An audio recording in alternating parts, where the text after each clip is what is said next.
Welcome to Matters Financial and Geopolitical from the Frontier. Thank you kindly for stopping by. I'm always grateful. Let me start by reminding you that we've got back-to-back Mind Speaks. We've got a Mind Speak this Saturday, starting earlier than normal at 9 a.m. Breakfast is from 8. We're at the Intercontinental, of course. This will be co-hosted with KCB Bank, and we're hosting the Cabinet Secretary for the Treasury, Henry Rotich. I took this photograph of him yesterday. We were having a discussion about various things, and I'm very much looking forward to hosting him. Plenty of information is going to come out which is not in the public domain, and a very persuasive presentation headed our way. I'm looking forward to that. If you want a flavour of what MindSpeak is all about, have a look at the last MindSpeak session we held with Albert Mugo of Kengen. Have a look at his presentation, have a look at the panel discussion as well. Macro thoughts, it was all about the yen, and I'm going to come to that momentarily, but let me just give you some home thoughts. If you don't like someone's story, write your own, said Chinua Achebe. There is no story that is not true. The world has no end, and what is good among one people is an abomination with others. That's Chinua Achebe again. There is no story that is not true. That's pretty powerful, isn't it? Then I jumped to George Santayana. To be interested in the changing seasons is a happier state of mind than to be hopelessly in love with spring. I like this photograph, and I must show it to Hannah, of Ringo, an orphaned baby southern white rhino, going to sleep at Old Pajeta, East Africa's largest black rhino sanctuary. Two male rhinos, a photograph I took when we visited Lewa during the Safaricom Marathon. And they're magnificent, sort of kind of prehistoric animals, aren't they? But very gentle. Point of fact, because we played with the little ones. T.S. Eliot. This photograph was taken in 1956 by Cecil Beaton, fantastic poet.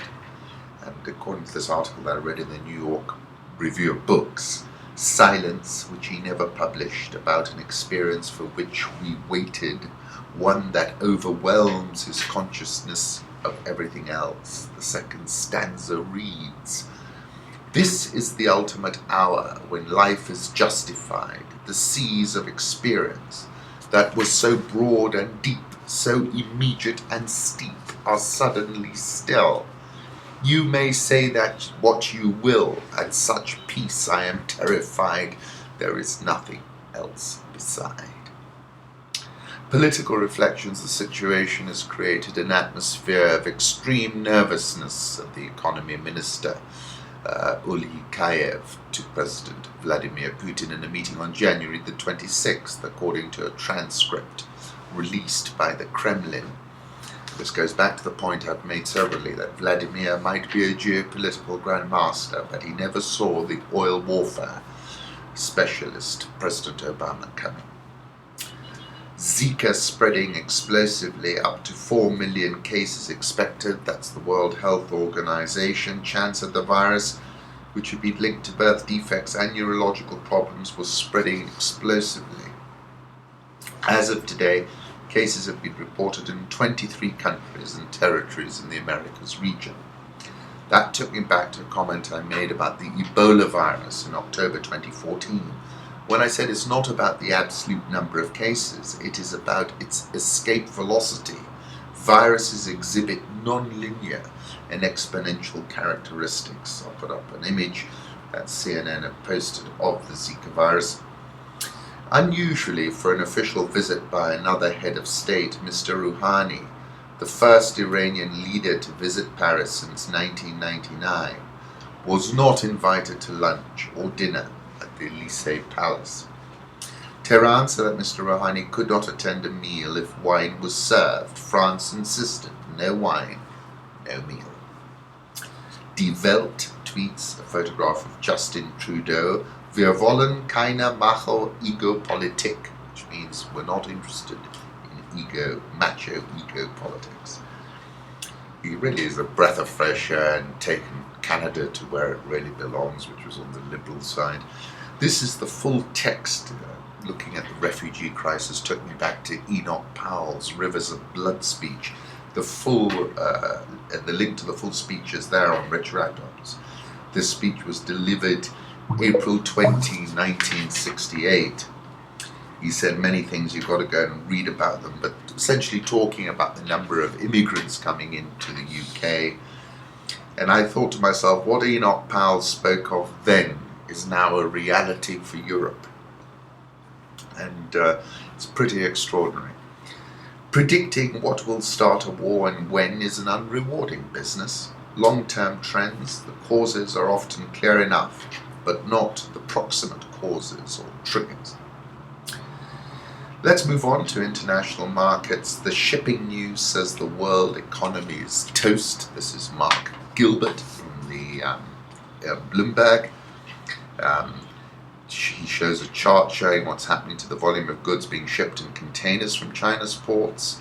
One for the country, one for Shanghai. Both indices are compiled by the Shanghai Shipping Exchange and cover shipments to the rest of the world, including Europe, the US, and Africa. Activity is down more than 40% from its peak in mid-2012. And it is this kind of high-frequency data which is out of sync with the official GDP data, which is causing the Chinese so many problems. The Baltic Dry Index, that's at a record low.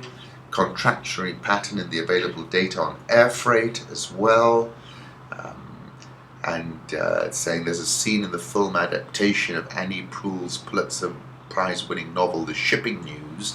An old newshound explains to newbie journalist Kevin Spacey how dark clouds on the horizon justify the hyperbolic headline, "Imminent storm threatens village."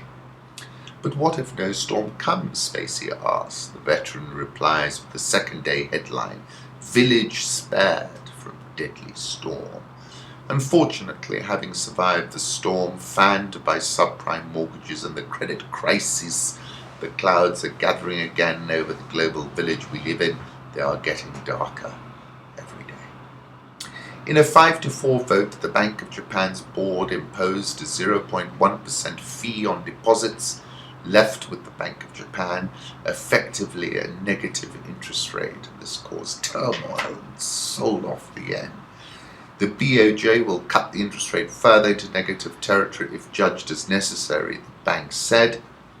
But listen to this comment, and the grand macroeconomic elephant in the room is what happens if China is forced into a major one-off devaluation in retaliation. Markets are unlikely to react well to a big one devaluation.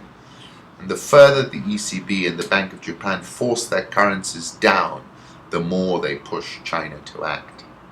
Japan's 10-year yields dropped to a lifetime low after the Bank of Japan introduced negative rates.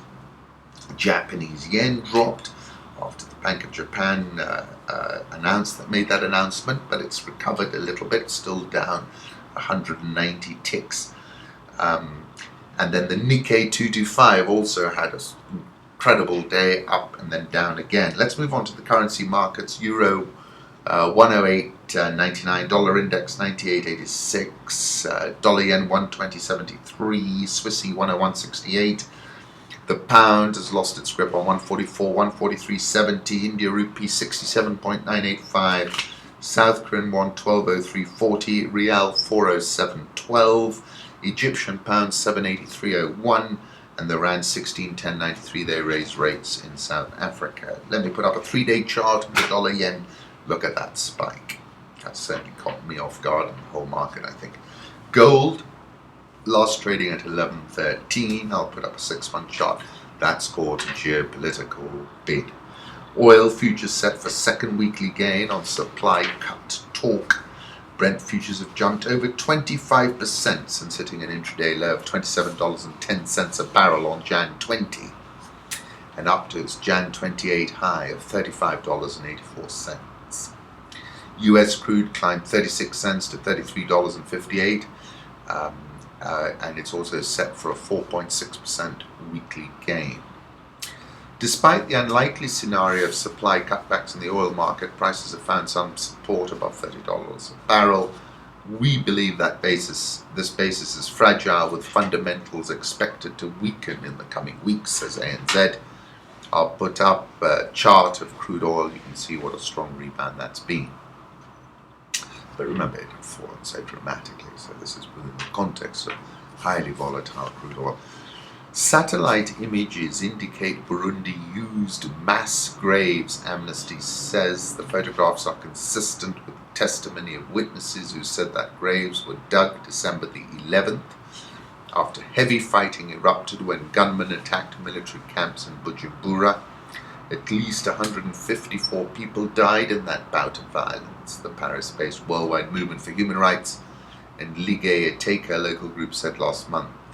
These images suggest a deliberate effort by the authorities to cover up the extent of the killings by their security forces and to prevent the full truth from coming out. You'll remember the president's spokesman, Willie Nyamitwe, says that the opposition is killing themselves to make the government look bad. Which is a pretty extraordinary explanation, really. Africa France 24 ex-Ivorian leader Laurent Gbagbo pleads not guilty to crimes against humanity. Gbagbo and his co-accused former militia leader Charles Blake Good both denied charges of organizing a common plan which led to widespread murders, rapes, persecution and other inhuman acts during post-election violence that racked Ivory Coast 5 years ago. 70-year-old former president looked relaxed as the high-profile trial got underway. Nothing would be allowed to defeat Mr. Gbagbo, and if politics failed, violence was seen as politics by other means, said the chief prosecutor Fatou Bensouda. Then I found another article saying there are few things that people from Ivory Coast enjoy more than a night out with champagne, music and big cigars. Champagne sales have soared in the West African nation, making it the fastest growing market for bubbly in Africa. Sales almost tripled between 2011 and 2014, according to the Comité Champagne, a trade association. My goodness, a bottle of champagne in Ivory Coast starts at about 22,500 francs. It can cost as much as 120,000 francs. Champagne is flowing like water in the Ivory Coast.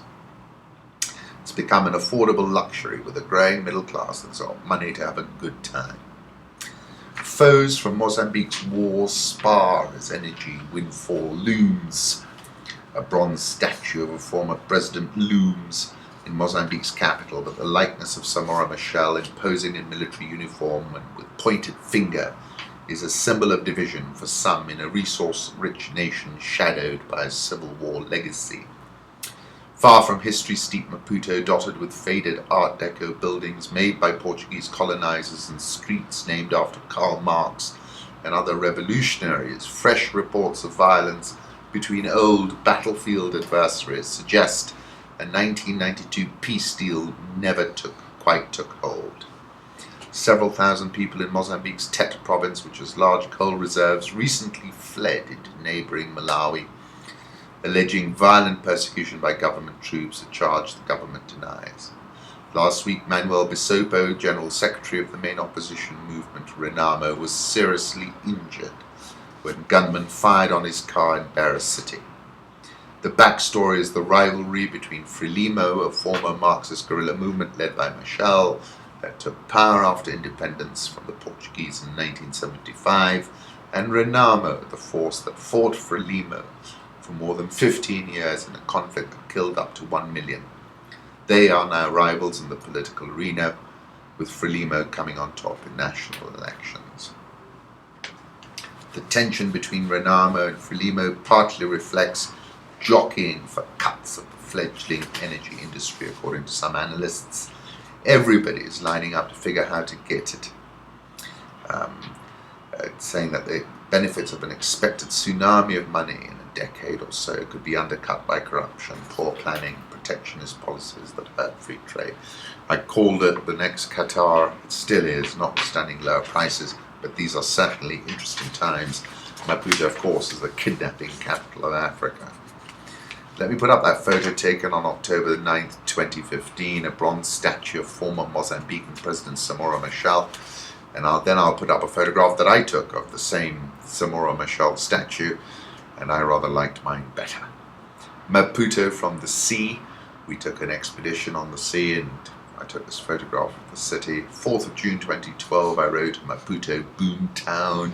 Greetings from the Serena Plana Maputo. I can confirm that Maputo is the land of wonderful and flavoursome tiger prawns. The architecture is deliciously retro. By the way, the Plana was built in 1922 and the flavour is fabulously Riviera and very swanky.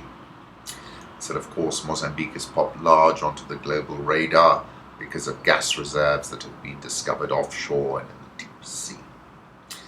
609 days ago I attended an IMF conference, Africa Rising, and I tweeted as I took a photograph of that poster, Africa rising but no longer, and the rising tide floats all boats way it was in 2012 and 2013. South Africa raised its key rate to 6.75% to counter the rand slump. In an environment where you got waning liquidity, funding costs have been going up, the rand has been weak, and inflation threat that's becoming a reality. You've got to respond to maintain macroeconomic stability. South African all shares down 3.93%, recovered 1.62% yesterday. Dollar rand obviously being supported, the rand being supported by the 50 basis point hike, but I think if you can get a 15 handle, you sell it again. Egyptian pound unchanged at 783, Egyptian EGX 30 down 14.55% year to date. Nigerian all share down 17.61% year to date. And clearly it's the president who's got an issue with devaluing the naira. He said, likening devaluing the naira to having it killed. President Buhari said that proponents of devaluation will have to work much harder to convince him that ordinary Nigerians will gain anything from it. He sent a statement saying President Buhari rejects devaluation. Foreign stock and bond market investors become reluctant to put money into Nigeria, of course, because they're facing a devaluation somewhere down the road. He had a pop at the Bureau de Change. We don't have the dollars to give to the BDCs. Let them go and get it from wherever they can, other than the central bank. We had just 74 of the Bureau in 2005. Now they've grown to about 2,800, describing their business as a scam and a drain on the economy. The Economist is taking issue with this, saying Nigeria's economy, crude tactics, cheap oil is causing a currency crisis in Nigeria. Banning imports is no solution. More than 30 years ago, a young general swept to power in the fifth of Nigeria's military coups since independence in 1960. The country he inherited was a mess, bled dry by pilfering politicians within and hammered by falling oil prices without. Last year, that General Muhammadu Buhari became president again, this time in a democratic vote.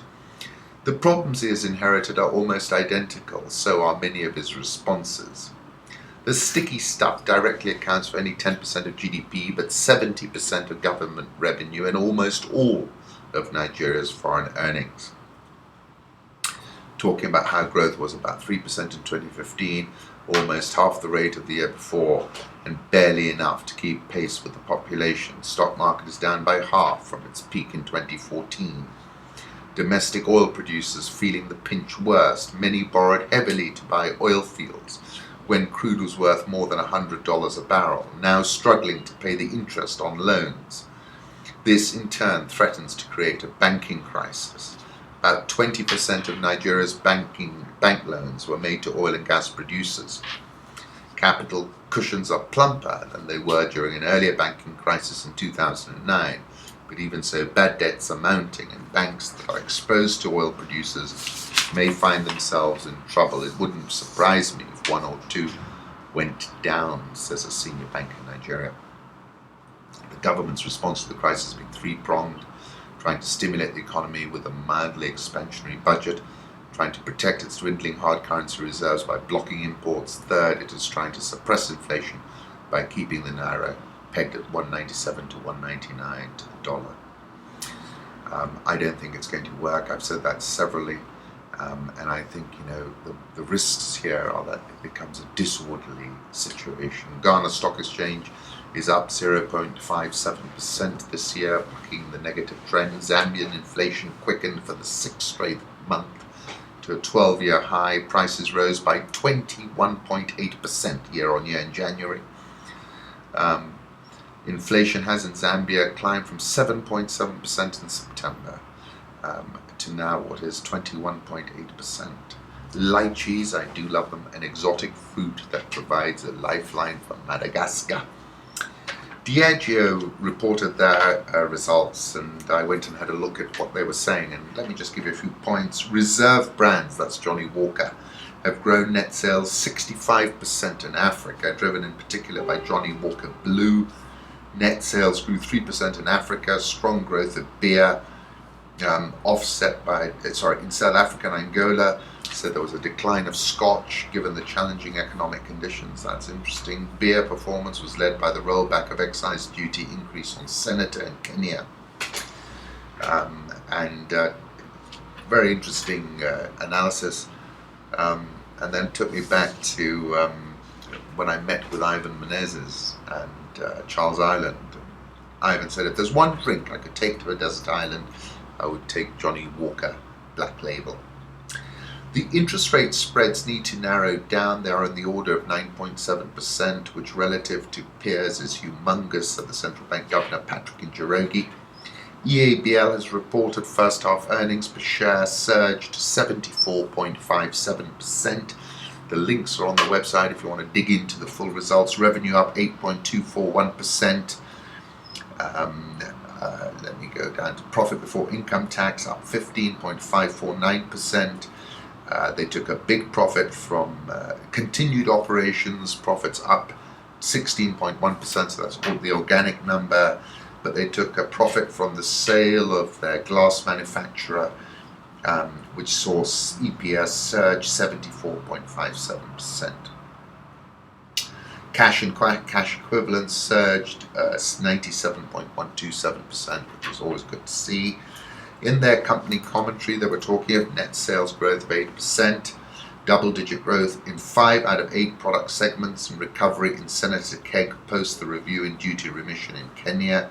Kenya delivered 22% net sales growth, mainly driven by good performance from Senator Keg and spirits, innovations led by Chrome Vodka, Kenya Cane Coconut, and Allsop Stout. Net sales in Uganda and Tanzania remain flat in local currency terms, saying they experienced a decline in export markets mainly due to the volatile environment in South Sudan. 1 billion shillings of negative impact from South Sudanese pound currency devaluation. It was a really story of the rebound of Senator, where volumes more than doubled following a lowering of excise tax mid last year. Kenya business grew 22%, Uganda and Tanzania registered 7% and a 12% drop in net sales respectively. Strong results, organic EPS up 16.946%, good turnaround in the cash position, interim dividend up 33%, strong signal. Kenya evidently a standout. Liberty Kenya issued a full year profits warning.